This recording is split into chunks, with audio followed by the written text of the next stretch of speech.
Would everybody please remain standing or rise? Welcome to this ceremony of life for the Honorable Sally Tarnowski.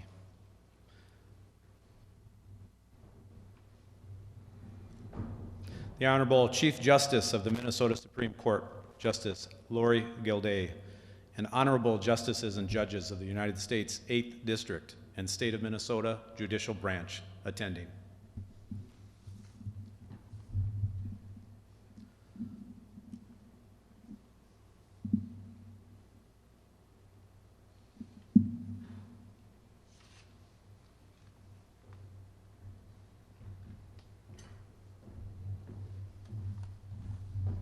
Please remain standing for the presentation of the colors.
Please be seated.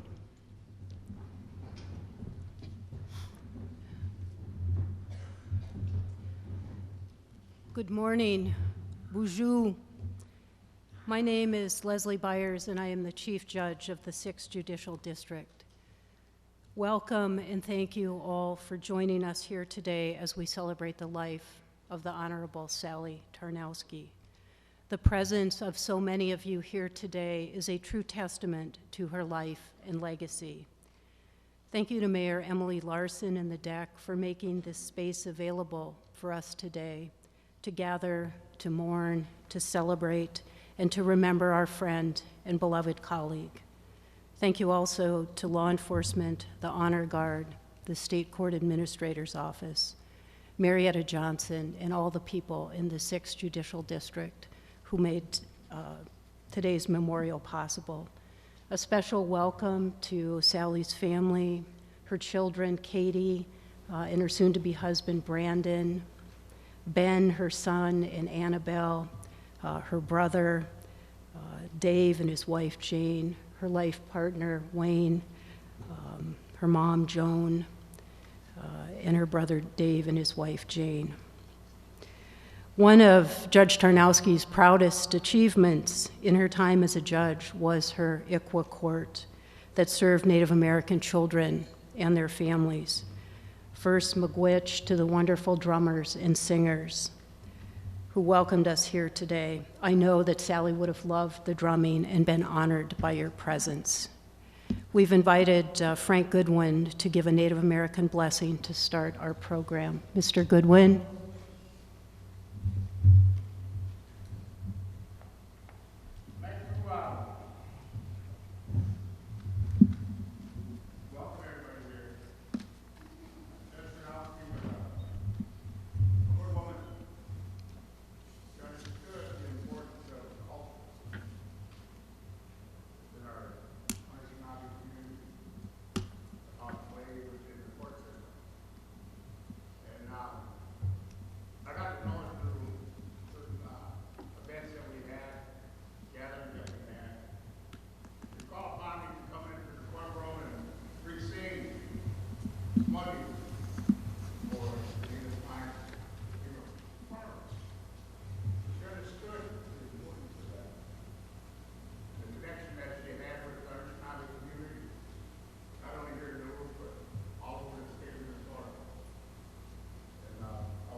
Everyone may be seated. Miigwech for your beautiful honor song, and Miigwech Frank for your blessing and kind words. In her poem, The Summer Day, Mary Oliver asks, "Doesn't everything die at last and too soon?" She then goes on to ask, "What is it that you plan to do with your one wild and precious life?" Sally certainly died too soon, but boy, oh boy, she did a lot with her one wild and precious life. And you are going to hear about many of those wild and precious endeavors over the next hour or so. Sally was born and raised in Duluth. She was inducted into the East High School Athletic Hall of Fame.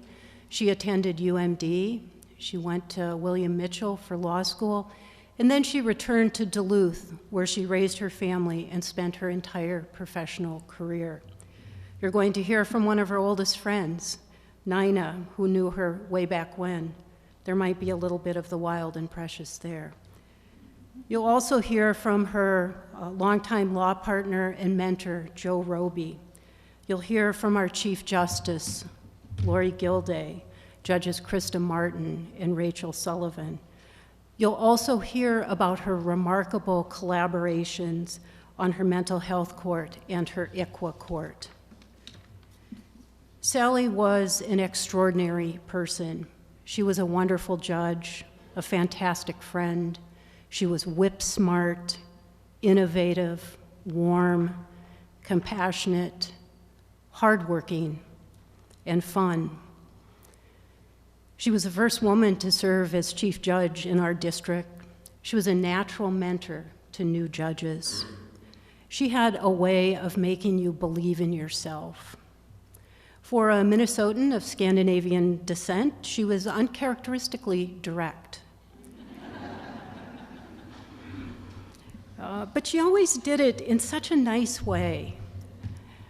She was at the helm during COVID. She had a steady hand on the tiller as she led the efforts in our district to keep our cases moving and to keep our staff safe. Sally highly valued our staff. They sent an outpouring of examples about what an amazing judge she was. They described her as efficient, and that she was, and decisive, accessible, and warm. She made people feel valued. One person said it so well. "I feel like she had my back. She believed in me. She encouraged me to be confident, which still feeds me today." She loved her own staff. Noelle and Jenna, she adored you both. She was always talking about how wonderful you were and how she wouldn't have been able to do her job without you. She considered you dear friends. Marietta, who was the district administrator for much of Sally's judicial career, I spent enough time with the two of you to know how much she loved you. The two of you provided us endless entertainment as you bickered like an old married couple, but you still moved our district forward with passion and innovation. Everyone agreed that Sally was really fun. She loved Judge Harris's gorilla suit. She coveted that. She borrowed it often to place it strategically to scare whoever was unfortunate enough to happen upon it. In the slideshow that you'll see at the end of our program, you'll also see that she had a fondness for Rudolph the Red-Nosed Reindeer. She loved a good prank. Many of us experienced these. If another judge was using her courtroom to try a case, you might find a plastic spider peeking out from under a monitor or a little rubber rat. I don't know where she bought all this stuff, but one time, and this is the best, she surreptitiously placed this device that made sounds like something was haunted. And she put that in her court reporter Noelle's office. And one Saturday, Noelle was in there working, and she heard this, and it sent her racing from the courthouse, calling Ghostbusters. Sally laughed about that for years. When you see the slideshow, you'll see that she was always smiling and laughing, an arm flung around a shoulder. The only time I would really see her grumpy was when the Vikings lost or were losing, particularly if Green Bay was beating them. We went to several games over the years, and she even convinced Judge Martin and I to wear those goofy headdresses with braids and horns. She was so passionate about the Vikings. Sally loved to cook. She would never let you bring anything. She loved to entertain her friends. The food was always wonderful. Everything came out at the same time. And at the end of dinner, the kitchen did not look like a bunch of middle schoolers were just finishing their science projects. It looked like Ina Garten's kitchen at the beginning of one of her kitchen cooking shows. I could never quite figure out how she did it. Sally had an incredibly big heart. She loved her friends, her work, her community, and the people we served. But most of all, she loved her family. I told Ben and Katie and Wayne about whenever she talked about you, she lit up the room. You were the most important people in her life. It's time for me to turn the podium over to the next speaker as we continue to celebrate the life of this remarkable woman. Nina?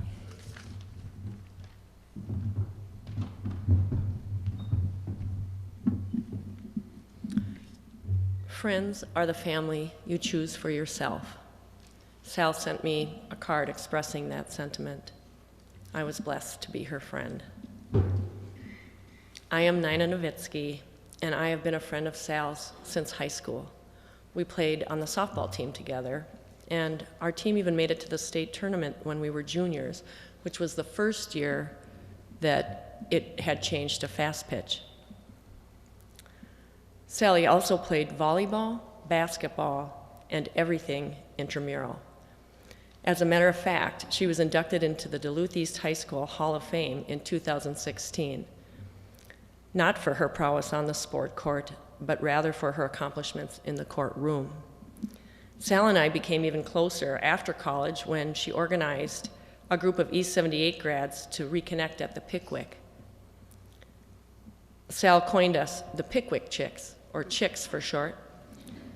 Apparently, this was hereditary because her mom, Joan, had a similar tradition with her girlfriends. Sometimes the Chicks ventured beyond the Pickwick to Anne's or Lori's cabin, Bluefin Bay, Lutzen, Zim, and even the Renaissance Festival one year. We shared life stories and laughed a lot. On one of these outings, Sally made us cross-country ski at Gooseberry one snowy winter. At that hill with the sharp left turn at the bottom of it, we all crashed into each other and wound up in a huge pile of snow. Thankfully, the only thing that was hurt was our stomachs from laughing. Another time at East Bass Lake, Sally and Ann swore to us they knew how to sail. We wound up on the far end of the lake in the neighbor's borrowed sailboat. Apparently they only knew how to sail one direction. And Lori's dad had to tow us back with his pontoon boat.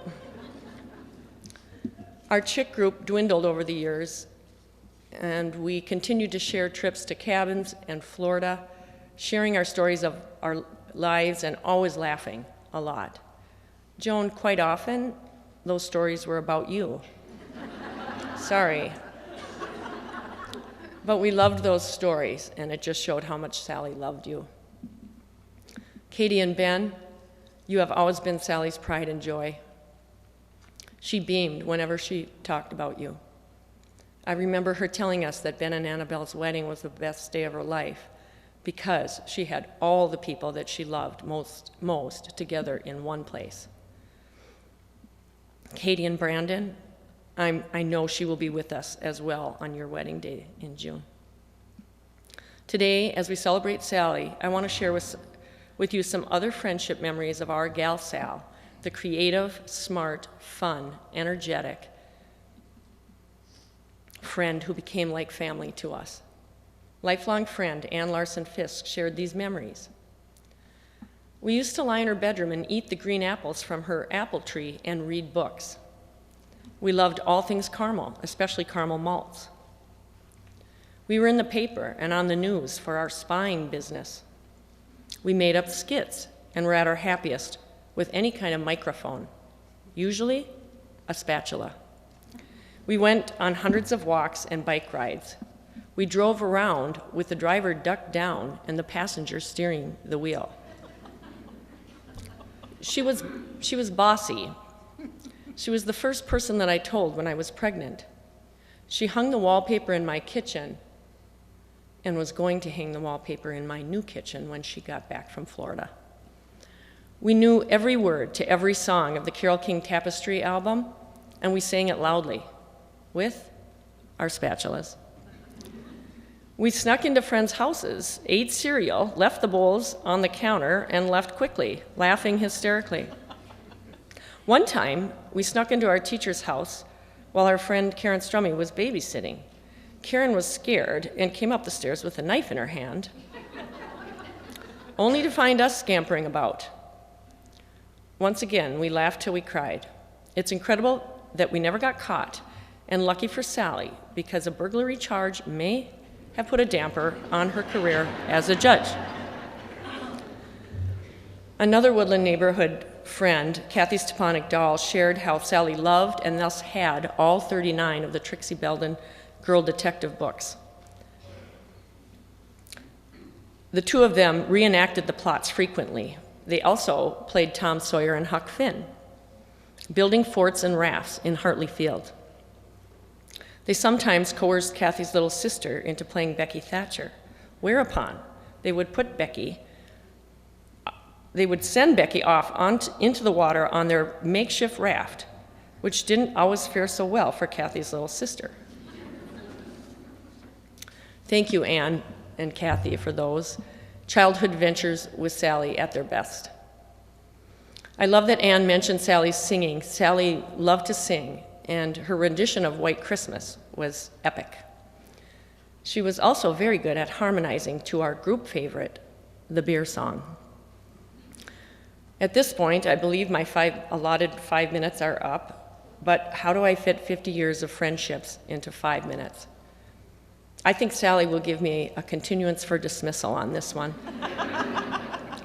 Did I mention that Sally was our leader? Sal, the gal with the plan, always making things happen. When we were in our late 50s, she organized winter fat tire biking at Hawks Ridge. It was challenging, but somehow we all survived. Well, Cindy, just barely.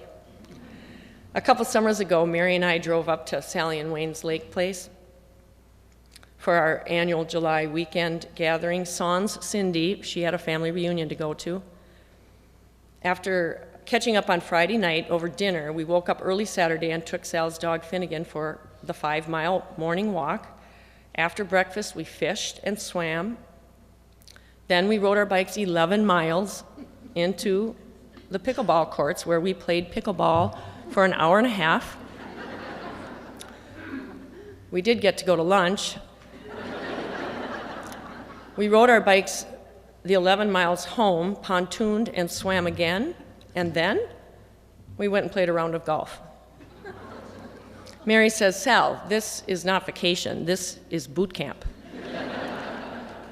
And Sal gave us the look and said, "What? This is my idea of a perfect day." That was Sally. She lived life to the fullest. Cindy, needless to say, was relieved to have missed boot camp weekend. Wayne, I know Anne and Noelle encouraged Sal to try a dating app 11 years ago. One date is all it took.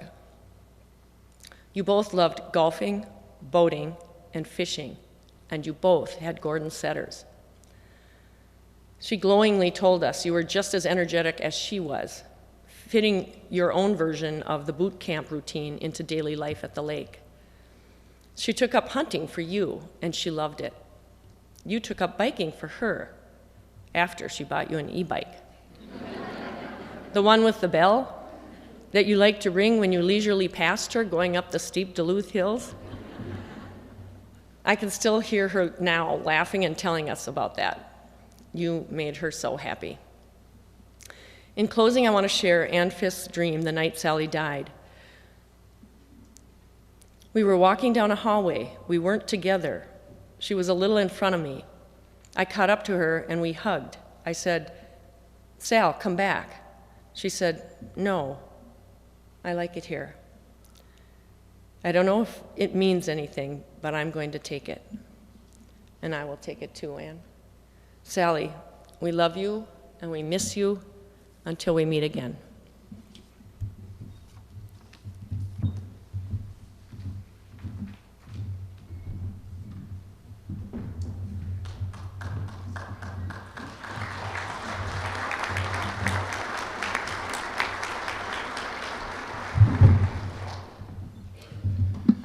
Good morning, everyone. My name is Joe Roby. I'm a lawyer with the Duluth law firm of Johnson, Killen, and Seiler, where I've practiced for almost 44 years. That's not meant to be bragging. It just shows you that I knew Sally's professionally from day one. When preparing my remarks, I had to decide whether to refer to our lost friend as Sally or Judge Tarnowski. Some years ago at a social function, I bumped into her, and while we were shaking hands, I said, "Hello, Judge Tarnowski." And she said, "Come on, Joe. We worked together for 18 years. You can call me Sally." So, Sally it is. Sally started her legal career with our firm. While in law school, she clerked for us, and upon graduating, she joined our firm as an associate attorney. And in due course, she became a partner of the firm. In fact, the first female partner in the firm's history, and the firm was about 100 years old at the time. As mentioned, Sally spent 18 years with our firm. She practiced in many areas of the civil law and became particularly good at employment law and domestic relations law. She and I worked on many files together. When she was appointed to the bench and the newspaper asked her to identify her mentor, to my amazement, she said, "Me." I was not only surprised, but very, very flattered and honored. Sally also carried her share of administrative work at a private law firm, which is just the bane of those in the private practice. She deservedly earned the respect of clients, everyone in our firm, lawyers in the region, and court personnel. The charcoal portrait you see right here was done at our firm in 1997. We hired an artist, and each of the lawyers sat for this portrait. We had intended to use them in a marketing promotion, but it never panned out. Some of the portraits weren't very good. Mine. But some, like Sally's, were quite good. And the firm is very pleased to give this portrait to the family. Everyone at the firm was very proud when Sally became a judge. When she applied, she asked me to write a letter of recommendation to the Judicial Selection Committee. What I said at the time to the committee remained so true throughout her tenure on the bench. I wrote to the committee that Sally had the all-important trait of judicial temperament: calm, even-keeled, patient, thoughtful. Oh, she could get aggravated from time to time, but she was always under control, her judgment was always sound, and her good cheer quickly returned. Our firm extends its deepest condolences to Sally's family and friends.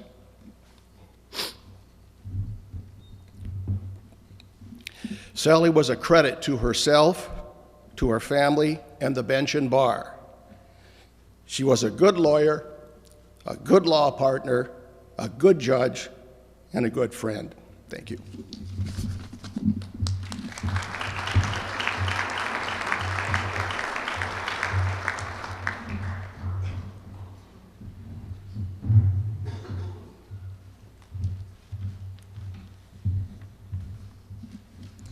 Good morning. My name is Krista Martin, and I am a judge chambered in Pine County in the 10th Judicial District. I am not lost. Sally and I became friends 33 years ago when we were young lawyers here in Duluth.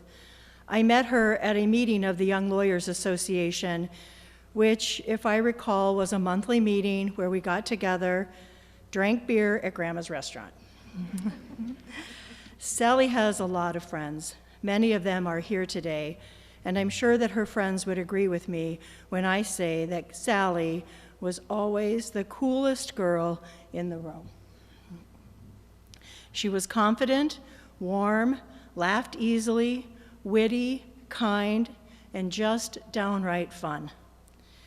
33 years ago, I couldn't believe she wanted to be my friend because I was not cool. But that was one of my luckiest days. Sally was present for her friends. She enjoyed spending time with us. We were a priority in her busy life. When I was appointed to the bench in 2001, Sally rounded up a group of friends from Duluth, and they trekked to Pine City for my investiture, bringing the fun to the party. Sally always brought the fun. Sally was appointed to the bench in February 2007. She asked me to swear her in, and I was honored to accept. However, the day of her investiture ceremony, there was a huge blizzard. I called her in the morning. She was already at the courthouse, and I told her, "I don't think I can make it to Duluth today, Sally." And she was determined to be sworn in, and she said, "I'm sure you can make it, Krista." You have a four-wheel drive pickup. I wasn't going to tell you this, but she made me call the Pine County Sheriff. And he actually said, "No, you're not going, Judge Martin. You can tell your friend I said that." And I said, "How about you call her and tell her that?"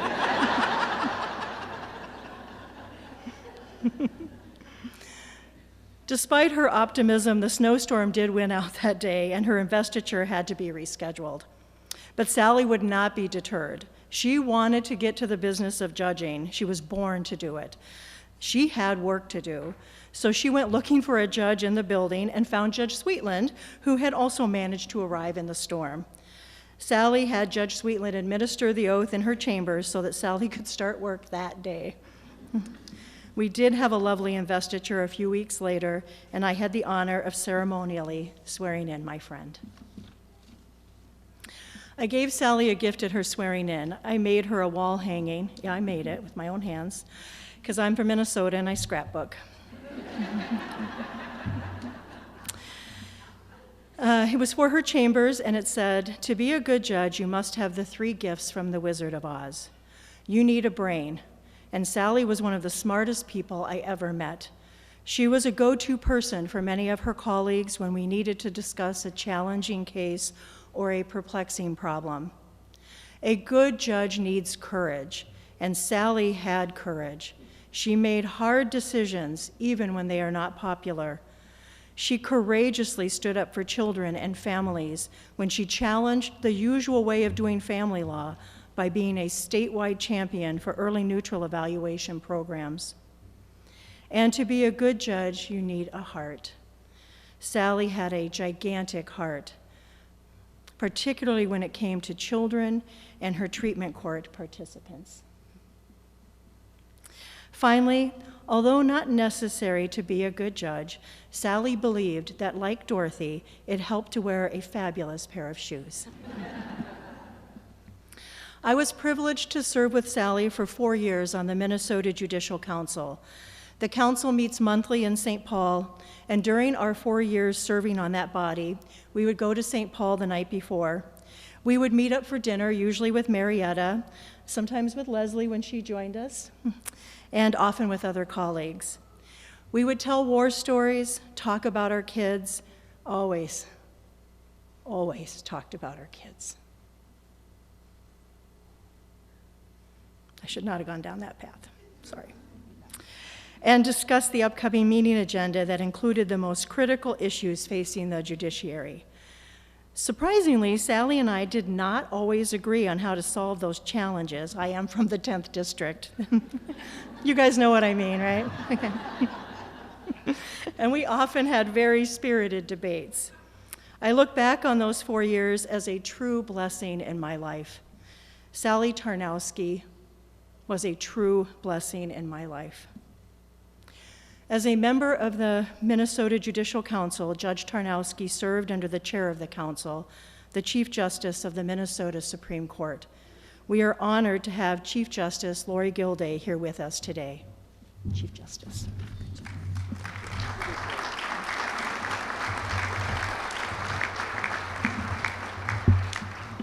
Good morning, everyone. My name is Lori Gilday, and for nearly 13 and a half years, I've had the privilege of serving as Minnesota's Chief Justice. I'm honored to call Judge Sally Tarnowski a colleague and a friend.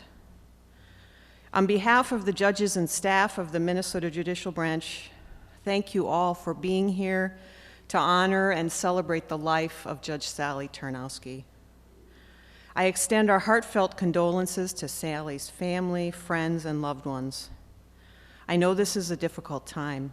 I hope that it brings you some comfort to know how much Sally was loved and admired by so many. Sally was among the most respected and revered judges in our entire state. She earned that respect through her tireless work ethic, her wisdom, her strong and fair judicial demeanor, and her willingness to take on big and important issues in her community. As you heard in Judge Martin's comments, Sally was an invaluable member of the Minnesota Judicial Council. As Chief Justice, I rely on the members of the council to help make some of the most important and consequential decisions facing our courts.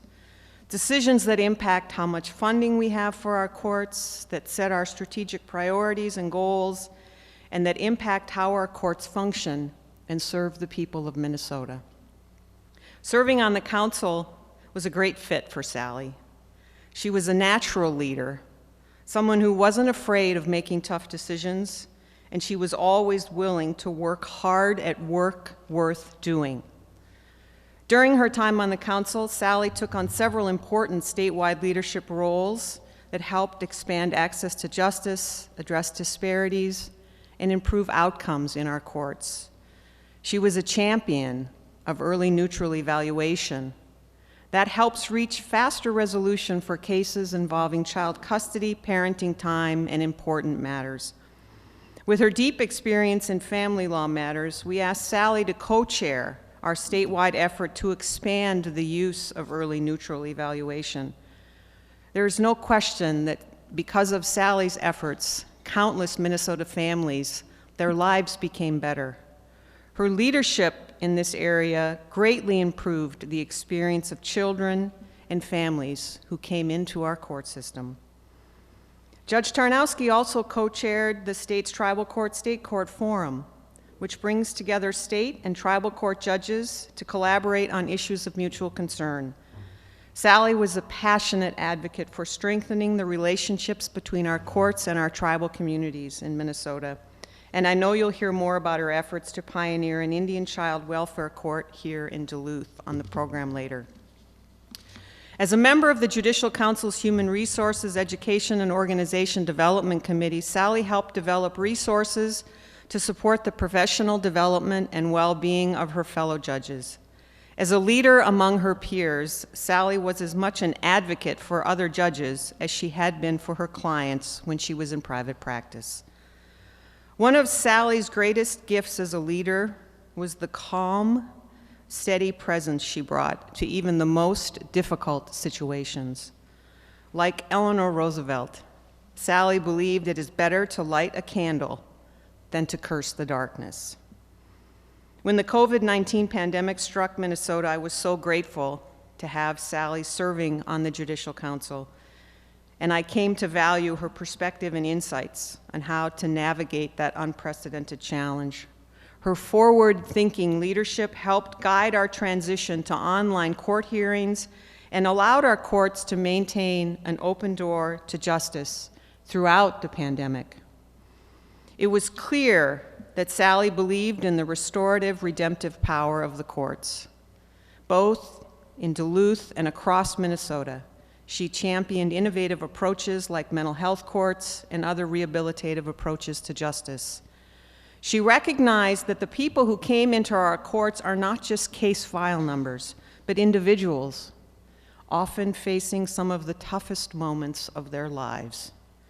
She believed each person who came before her deserved respect, acceptance, and the chance to turn their life around.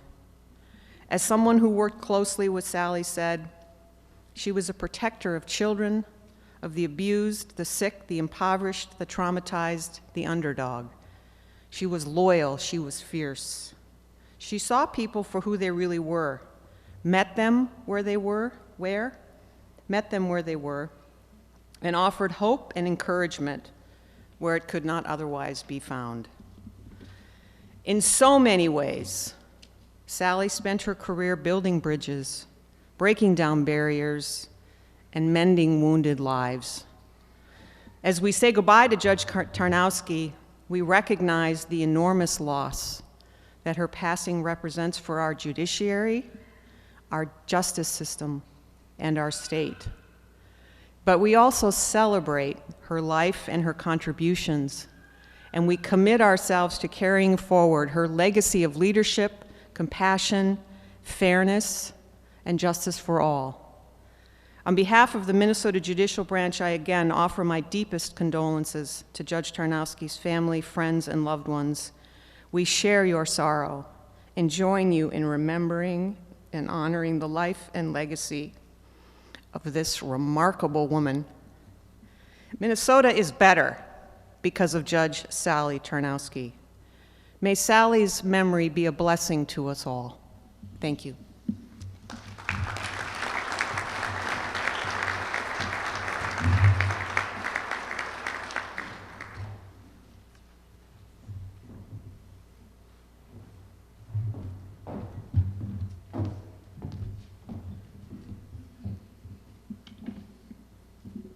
Before I left my office to walk over here this morning, I opened my phone, and because you can't make things like this up, what appeared was my last text to Judge Tarnowski. I had not been looking at that, but I took it as a sign that I'm supposed to read it to you. This is the text that I sent to my friend Sally on the night of her death. You are that amazing combination of intelligent kick-ass and compassion, an inspiration for all women. So glad you're in my life still.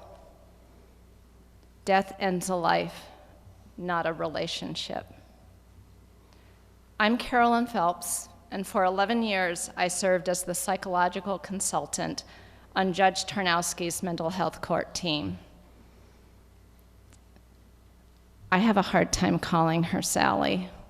It's like running into a high school or middle school or elementary school teacher once you're an adult. She said to me often that I should refer to her as Sally, and I thought, I'm pretty sure I'm gonna get arrested if I do that.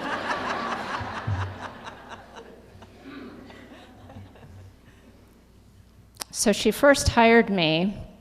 Well, she didn't first hire me because at first I wasn't paid. Yeah, you're laughing because you weren't me.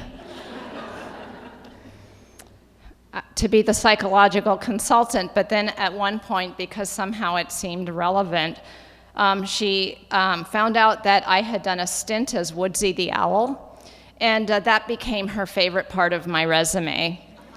She found ways of bringing this up in very non-Woodsy Owl conversations at a frequency that, quite frankly, I find from a psychological point of view disturbing.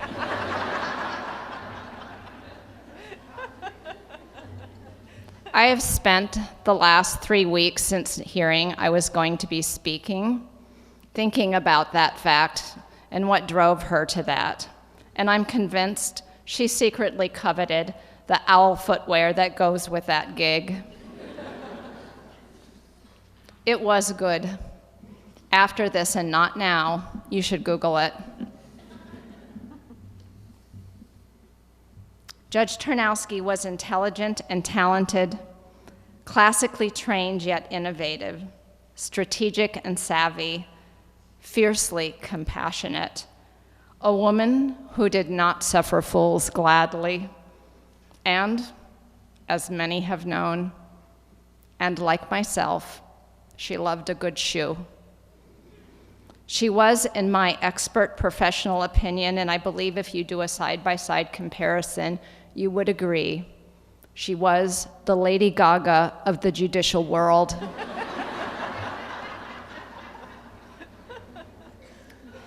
What I found when I arrived on my first day of mental health court in February 2011 was an amazing team of people committed to transformational jurisprudence, led by this woman, Judge Tarnowski. This woman who, in the words of Lady Gaga, was born to be brave. This woman who knew that we all have a need to be seen, to be heard, and to be cared for. This woman who was committed to lifting up those who historically and unjustly have been the most marginalized members of our community, those with the greatest unmet needs, whose trajectory could be changed if we cared enough to do something different, to provide the resources and support so they could meet their needs with dignity and a sense of community and family along the way.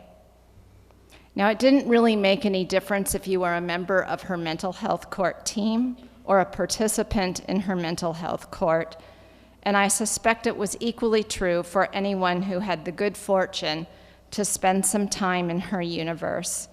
You knew these things about her. She was a member of the Smart Girls Club. She was kind. She had a great sense of humor. And you knew when she meant business, she meant business. She could do the looky here speech, and when she did, it made you stop and looky here. I know some of you know that out there. She understood that compassion is not empathy alone, but it is that magical combination of empathy plus action towards alleviating another person's suffering. True to her character and her values, she refused funding that came with stipulations that would not allow us to serve our most vulnerable community members. She would say no to money before saying no to people. She partnered with DHS funding for services for the people who needed them most and who often had gone years without the right help, something that most of us in this room with our privilege cannot imagine for ourselves or our loved ones. She was tenacious and righteously fought to get people what they needed, showing little tolerance, especially for systems who were not always immediately on the same page. And she was so appreciative when she found others who always tried to find a way to say yes when others said no. And then there was the judge dance. Judge Tarnowski said often and loudly that Friday morning when mental health court met was the best part of her work week. She liked nothing better than to celebrate participants' successes, large and small, by doing the judge happy dance. I was thinking about doing it for you, but I don't know that I can do it justice the way she could. When she did the judge happy dance, we would all laugh and cheer together. Judge Tarnowski was a woman who liked bringing people together, and in that moment, we were all one. John Chester of Apricot Farms said that each of us is born to unlock the potential in those who come after us, and Judge Tarnowski knew that. She saw that potential in many of us, including you, Judge Lukasavitz. Where are you? She saw that in you, Judge Lukasavitz, when you were Amy Lukasavitz on Judge Tarnowski's first iteration of her mental health court. It was you who she talked about as her wished-for successor when she retired. All those years ago, and over all these years, she knew that you just like all of us, were born to be brave. Katie and Ben, you, like your mother, were born to be brave. And that courage lives in you on these days, even when you cannot feel it. And although Friday mornings was the best part of her work week, she would say that the best part of her life was you. And she said that often and loudly, regularly in staffings and in private conversations and in public places. And when she did, there was no doubt of the love that she had and still has for you, because death ends a life, not a relationship. You and all of her family are held here today in love.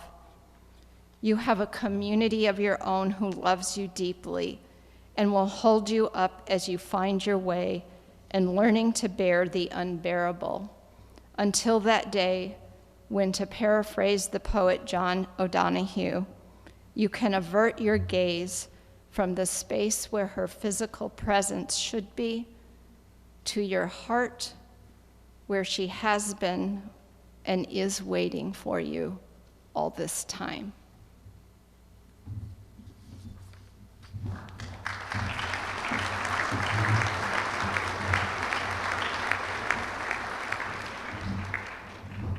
I gotta lift this up. I'm a little bit taller. Good morning, everybody. My name is Christopher Dunker. I'm a graduate of Judge Tarnowski's mental health court. I graduated about 3 years ago, and I had the greatest honor to meet that woman and graduate from her program. When I got to that program, I would push back on Judge Tarnowski, and there's another judge here that probably can verify that, Mr. Hilden. I was not the easiest human being to deal with. I didn't want nothing to do with it. And before I go any further, I'm going to read a little scripture out of the book of Matthew, just a short one. For with what judgment you judge, you will be judged, and with the measure you use, it will be measured back to you by the Lord. And I'd always play that in my head as I'm watching Judge Tarnowski go through her rigmarole, right? I'm like, okay, yeah, same show. And she wouldn't fight back, she wouldn't push me, and she would just let me watch her.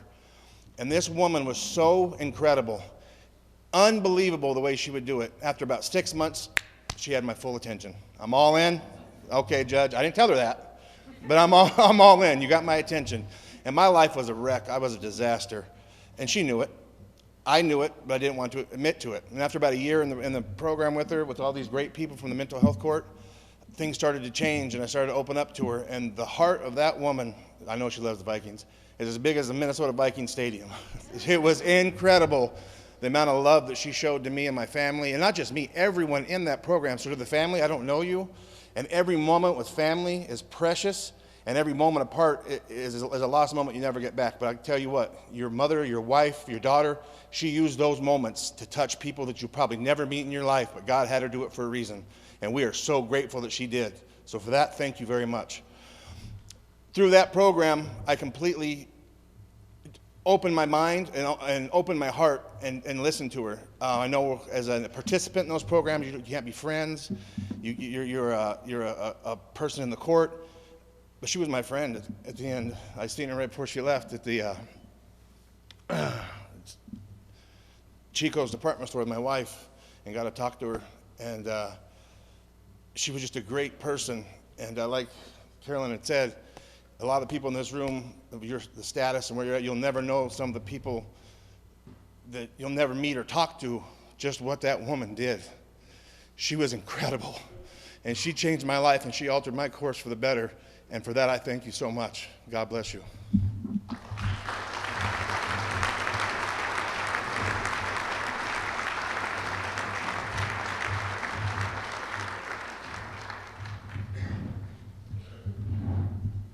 Okay, I'm not nearly as tall as Chris, so, okay. All right, good morning, Chief Justice Gilday, distinguished members of the bench, members of the bar, honored guests, friends, and most importantly, Sally's family. I have the honor of speaking to you today about my mentor and friend, Judge Sally Tarnowski. I was asked to speak about her role as a mentor, as well as for myself and for my colleagues who are all sitting here in the front row. I'm sure there's countless others in this room that could count themselves among those that she mentored. But before I talk about this, I'm going to share my Sally story.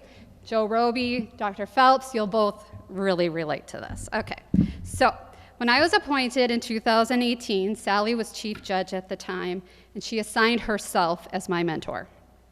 She and I hit it off right from the start. We shared a love of sports and athletics. We both loved the lake, and we both compared pontoon boats quite often. We also had similar legal backgrounds. Both of us had practiced extensively in the area of family law. So it was at this time that she said, "Call me Sally." Well, I had appeared in front of her as a practicing attorney, and there was no way, despite her request, that I would ever call her Sally. So finally one day she called me, and in that uncharacteristically direct way said, "You need to stop calling me Judge Tarnowski at all of these judicial events. It's embarrassing me." And I said, "Well, it's impossible. I'm not going to do that. I cannot do it." And so again, she said, "Fine. I'll start calling you Judge Sullivan at all judicial events until you stop it." So I reflected on this for a while along with my colleague Michelle Anderson and decided we're just not going to call her anything at all. So we'd pick up the phone and say, "Hey there, how are you? I saw her at the courthouse. How's it going, you?" And she would look at us kind of strangely. Anyway, she called me a second time and said, "Don't think you're fooling me. You aren't calling me anything at all." So I started to laugh, and at that point, Michelle and I both decided that we had to relent and start calling her Sally. In all seriousness, though, my name is Rachel Sullivan, and I have the honor of serving the 6th Judicial District as Assistant Chief Judge. I serve in this role not only because my colleagues entrusted me with the role, but largely because Sally called me when nominations were upcoming and asked if I had considered putting my name in the hat. When I gave her all the reasons that I wasn't sure whether I could do the role given my level of experience, among other things, she patiently waited and then made sure that I understood all the reasons that she believed supported that I not only could do the role, but should.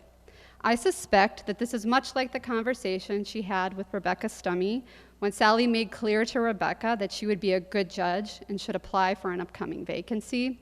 I suspect it's similar to the same conversation she had with Jessica Freilich when she encouraged her to apply for a recent vacancy as a referee. Sally is often described as a visionary, and she was a visionary in many ways, always examining the judicial system and looking for ways to improve it or to start new initiatives to fill gaps she identified in the system. She had a vision for the bench. She saw a bench that was compassionate, fair, transparent, well-trained, and served the needs of the public in new and creative ways.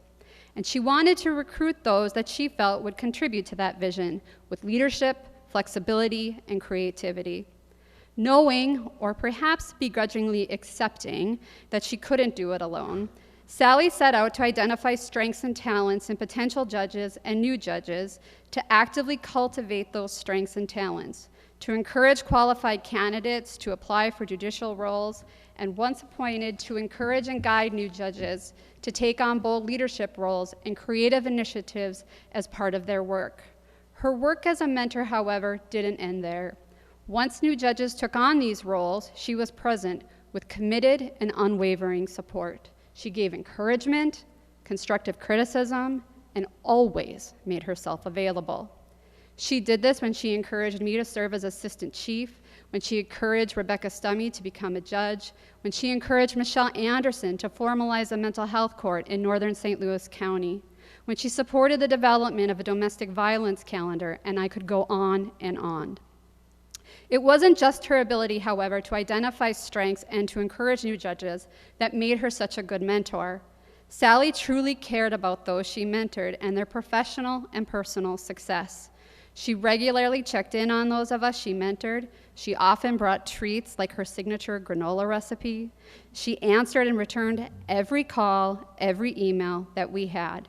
It didn't matter if it was during her exercise time, which we know was important, her vacation time, weekends, or after hours. Sorry, Wayne, I know I interrupted a few pontoon rides with calls.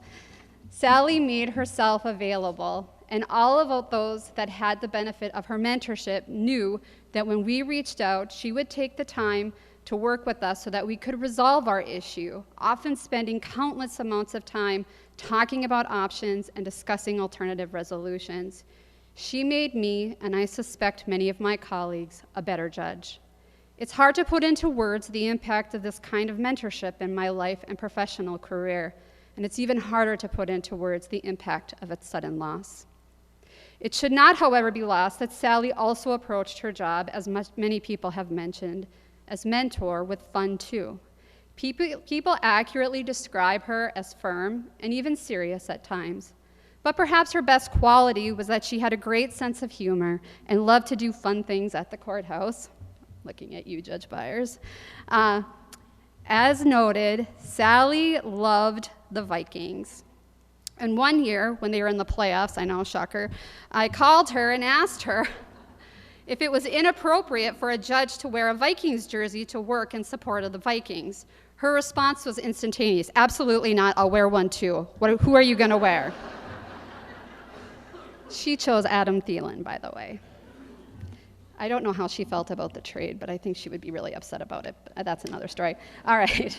That day, she sent me a picture of her, actually in mental health court staffing, with the jersey on and a big smile on her face. That's how I'll choose to remember her. And that's what I'll miss about her most, is that her fun nature. Finally, in conclusion, Sally recently remembered Judge Sederberg at a bar memorial. I asked for the transcript because Judge Martin mentioned it to me, and noted during her remarks that Judge Sederberg was a role model and that she herself wanted to approach the role as judge much like Judge Sederberg had. I can absolutely assure everyone in this room and beyond that Sally knocked it out of the park. She defined the words of role model and mentor. As her mentee and someone who cared a great deal about her, it is my commitment to continue her work, to approach the job as she did. If I could talk to her today, I'd tell her to be assured that her work and impact as a mentor and role model was far-reaching and will continue to have a profound impact and will continue to benefit both the judiciary, certainly myself, and the people of Minnesota for many years to come. Thank you.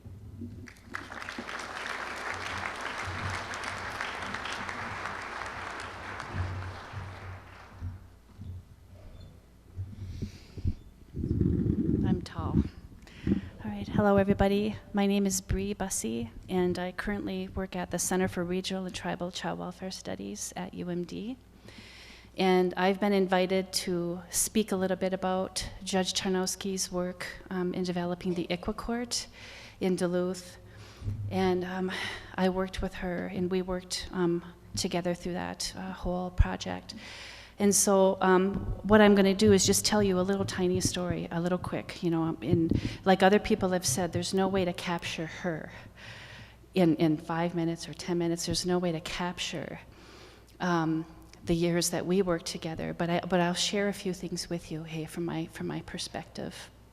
I'm very, very, very grateful for her, and to be able to be a part of her and what she built. So in 2012, we approached the bench and asked if we could start monitoring ICWA cases, Indian Child Welfare Act cases. It was part of a national project, and I won't get into all the law things, but we had an opportunity we wanted to see what was occurring in hearings. So that began in 2012. And really what we did is we just kind of started on this journey of relationship building and helping people understand the situation when it comes to, you know, out-of-home placement for American Indian kids. So we kind of went on this journey of relationship building and learning together, you know, about the history and things like that. In 2014, through a series of events, and Judge Tarnowski always used to say, the stars and the planets all just aligned, everything just kind of came together. And we were able to have a training, a national faculty come to Duluth in 2014. And so some folks came from all parts of the country. We had a 2-day get-together down at the Prelude building. And I think 80 people. It was very, very, very powerful. They talked about the boarding schools, they talked about different policies, and really put that historical perspective all together. And before the training was even over, it was like the last break before the training was over with, Judge Tarnowski came up to me and she said, "How soon can you get together?" And I said, "But straight away, you know." And so we got together the following week, and she said, "I want to change how we have to do things, we have to be better, we have to do better than what we're doing. I want to change what we're doing." And she said to me, she said, "I have a fire in my belly now." That's what she said to me. And I saw it. And so we gathered together a group of folks, we called ourselves the ICWA Collaborative. And so it was folks, tribal representatives from Human Services, parent attorneys, guardians ad litem, tribal social workers, county social workers, division directors, just a bunch of peeps. And we started getting together every month to talk about, because she made the decision, she said, "I want to start an ICWA court. I want to start it." And the training happened in August. We started our ICWA collaborative meetings in October. And she said at that first meeting, "I want to start the court in April 2015. Now, it's not going to be perfect, it's going to be a work in progress, but I don't want to talk about this for years. I want to start gathering information and then keep on gathering information, but I want to start it." And so we did. And so we started getting together every month, and our tribal partners and relatives started making recommendations about what might be different.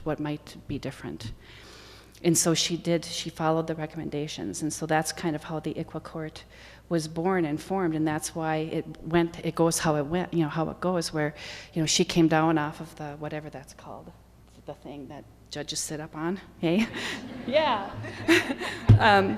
But she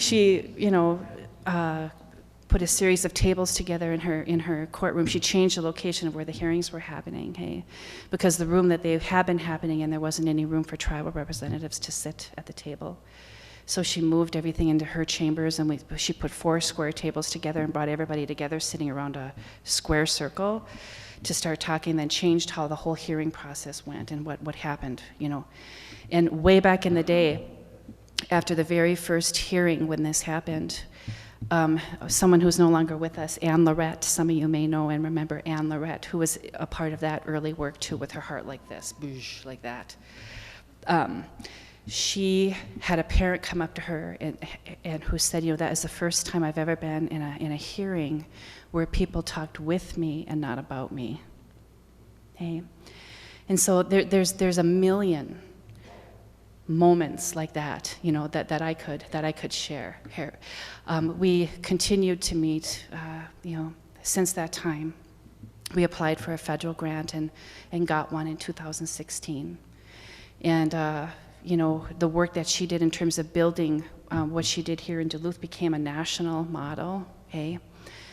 We traveled around to other jurisdictions and talked with other judges. She built relationships with other judges and shared her experience. And really, in everything that she did with recommendations from our tribal partners, hey? Everything she did, she took those suggestions to heart, and she listened. And from my perspective, what I saw is she showed up, and she showed up, and she showed up, and she showed up every month, and every month, and every month, and every month, and every month, every time. And how's it going? What's going really well? What needs improvement? What can we do better? And she was inquisitive, caring, passionate, fierce, funny, spunky, beautiful. Her heart, I know you all know exactly what I'm talking about, hey? And she's an example from my perspective of what happens when a person decides to be the change. If something could go a little bit better, hey? And so it was a tremendous honor and privilege to work with her, to work with her over all of these years. And I know that the example that she set in terms of like doing things collaboratively, in partnership, not just like with language, like we're in partnership, but no actual like for reals partnership, You know, I know that the work that she, you know, began here will continue, hey? There are those of us here who have worked with her in this realm for years now, and we came to trust her and to love her. So I'm very, very grateful. So, miigwech, thank you very much.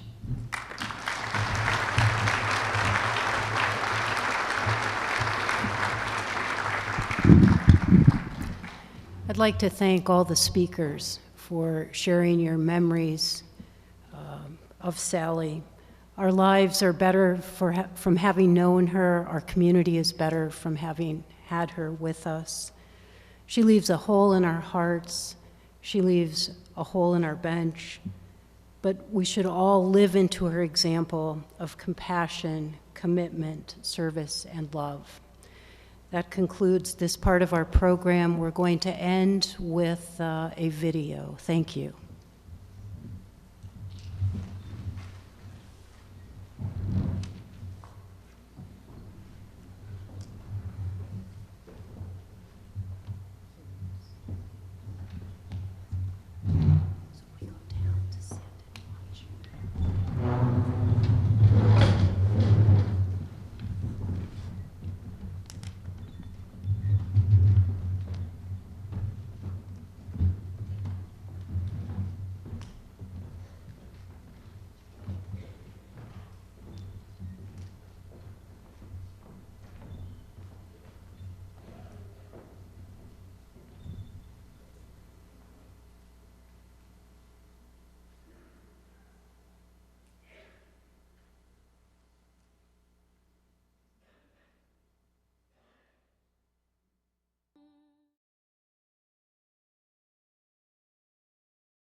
All rise as justices, judges, and family members depart. Thank you.